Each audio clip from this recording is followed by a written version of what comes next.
is ever learning but never coming to the knowledge of the truth. We in these United States murder our children under the banner of pro-choice. Our schools have become blackboard jungles with the dead and the dying lying on the playground, shot by students who never had the privilege of reading the Ten Commandments that were taken from the walls by the Supreme Court that said, "Thou shalt not kill." The seventh sign that we're the terminal generation was the invention of international television. In Revelation 11, 9 and 10, the Bible describes the two witnesses that would be Elijah and Enoch, that will lay in the streets of Jerusalem dead for 3 days. And the world will be so thrilled, the world will give gifts, because the Antichrist crowd hates these two men of God. But the Bible says that all the world shall see them in 1 hour. My father did not understand how that was possible. My grandfather certainly couldn't understand how it was possible. In 1900 it wasn't possible. In 1950 it wasn't possible. But then Telstar brought worldwide satellite television. And now you can see anything all over the earth on any network you want to because of the invention of international television. You can see for every 30 minutes, 24 hours of the night and day, because we are the terminal generation that's going to see the coming of Jesus Christ. In 1851, in what is now known as Iraq, archaeologist and explorer Sir Austin Henry Layard discovered a library with 22,000 tablets containing what we know to be the earliest writings on Earth. The writings date back to over 6,000 years ago, when the region was known as Mesopotamia, Sumer, and Babylon. Amongst these vast writings is a story which mirrors the book of Genesis in the Bible. It tells a story of a great flood which reshaped the face of the planet Earth and all of her inhabitants. It tells a story of a tower built and the creation of the spoken word. One of these scrolls includes a star map of what appears to be a sun and its planets. The writings include detailed descriptions and maps of our solar system matching what we know today and beyond. It includes a 10th planet in an orbit between Mars and Jupiter. It is written that the 10th planet, Nibiru, was thrust into our solar system and collided with the planet Tiamat. The remaining bulk of Tiamat over time became Eridu, the Earth as we know it, and the rest of her became the asteroid belt. In retrograde to the other 9 planets, Nibiru took orbit around our Sun in a long ecliptic or apogee. Lasting 3,600 years, it passes between Mars and Jupiter. In recent years, based on the patterns of our known solar system, astronomers have been looking for a planet with this same orbit. In search of this planet, they discovered the planet Pluto. The search continues. According to the ancient texts, this detailed information was given to them by the Anunnaki, or those who from heaven to earth came.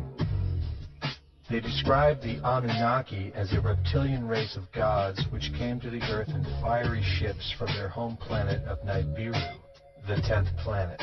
It is written that these Anunnaki came to the earth to mine gold and other elements to serve in protecting the atmosphere of their distant home planet. After a workers' revolt, the Anunnaki rulers began to genetically alter Cro-Magnon man to create a slave race, resulting in the human race. It was said that we were created by the gods in clay vessels. It is written that man was forbidden to depict the Anunnaki in their actual form. Just prior to the Great Flood, the bulk of the Anunnaki would return home, leaving numbers of them behind to watch over the earth. Anu was king. Assigned to Anu to heed his instructions. 300 in the heavens he stationed as a god, the ways of earth to define from the heaven, and on earth 600 he made reside, after he all their instructions had ordered, To the Anunnaki of heaven and of earth, he allotted their assignments. This story of reptilian gods from the heavens creating man is not at all uncommon. It in fact can be found in most every region of our planet. In Japan, emperors claim descent from dragon gods who came from the sky. Australian Aborigines teach of a reptilian race which lives underneath the earth and governs over men. They believe they are descendants of a race of dragon human. China teaches the serpent queen Nukua interbred with man. India calls these reptilian gods Nagas and claim they seeded their royal families. Throughout the Middle East, it is believed a serpent race created man. The book of Genesis tells of giants who came from the heavens to breed with the daughters of man. They are called the Nephilim. In Africa, they call them Chitari, children of the serpent. The royal kings of Africa claim descent from serpent gods who came from the sky. In South America, the Mayans teach that their ancestors were the people of the serpent. The Aztecs were said to be created by a serpent woman. In America, the Hopi Indians believe sky gods came to earth to breed with their women and refer to them as their snake brothers. The word Sioux means snakes, and Iroquois means serpents. It seems the only places you will not find this historical story is where the history has been methodically destroyed. The descendants of King Anu in Sumeria and Babylon can be traced throughout time. The pharaohs of Egypt were from the bloodlines of the Babylonian kings. The rulers of the Roman Empire can be traced to Egyptian hierarchy. All throughout Europe, the royal families can be traced back to the great Roman emperors. 34 of the presidents of the United States are directly descended from European royalty, with the remaining 8 who are only closely related to these same bloodlines. In 1934, President Franklin Roosevelt placed the Great Seal, originally created in 1782 by the Freemasons, on the dollar bill. Represented in the Great Seal is a pyramid and the all-seeing eye, known to be used by the elusive society, the Illuminati. Strung together in conspiratorial confusion are secret societies such as the Illuminati, the Freemasons, and the Bohemian Club. In 1917, National Geographic did a story on a place in Montreal, California called Bohemian Grove. The story reports a place where the world's elite, members of the Bohemian Club, retreat to in late July and conduct an ancient occult ceremony called the Cremation of Care. Every year in July, the world's leaders, media moguls, and members of the World Bank spend 2 weeks of what is known as a men-only retreat at the Grove. In the year 2000, BBC television show World of Wonder infiltrated Bohemian Grove with hidden cameras and aired the video on the BBC. The video shows the large mass of men donning red and black robes and once again conducting the Cremation of Care ceremony. The altar is at the base of a 200-foot owl, the Babylonian symbol of the god Moloch, the god of human sacrifice. In the video, a body is delivered upriver to the altar where it is set on fire. Upon being aired, members of the Bohemian Club reported that the ceremony is a put-on, merely done for entertainment and fun. This history tells a story of our world leaders having a deep involvement in satanic tradition, worshipping our reptilian overlords, serpent gods.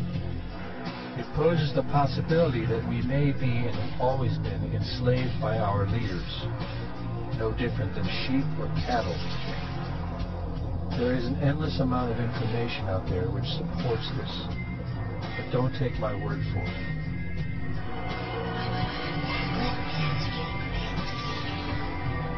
Well, son, a funny thing about regret is that it's better to regret something you have done than to regret something you haven't done. By the way, if you see your mom this weekend, be sure and tell her, Satan! Satan! Satan!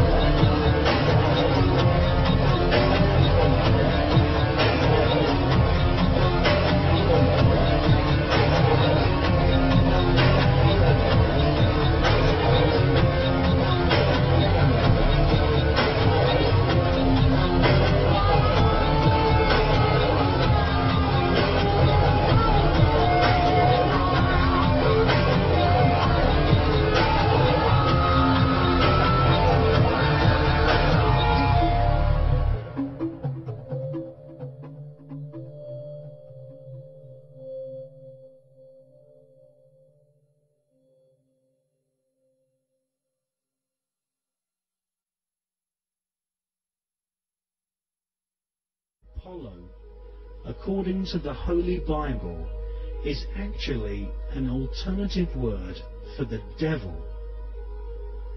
We can see this in the Bible as the word Apollyon.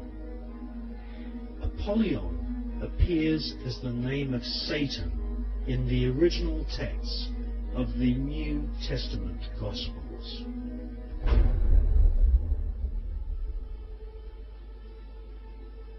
Like Christopher Columbus and many explorers before them, Armstrong and Aldrin used a flag to claim territory for their monarch.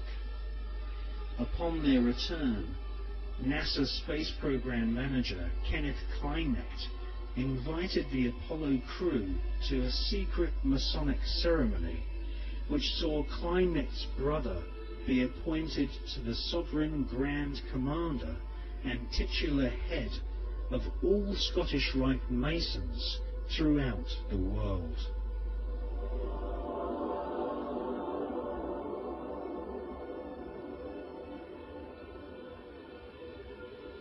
Once you learn the occult significance of words such as Apollo, Columbia, and Atlantis, you will realize that the occultically inspired murdering Nazis who developed NASA's space program have used names which are part of ritual, magic, and the occult. Hawati Entawi, Tim Jafakau, Tarpin Mawf, Mu'ef, Ta'if, Sem F, Minute F Nebbet, Hayat Nebbet, Henenet Nebbet, Jedafuet F, Hours F Hasid, Samawu and Sanut.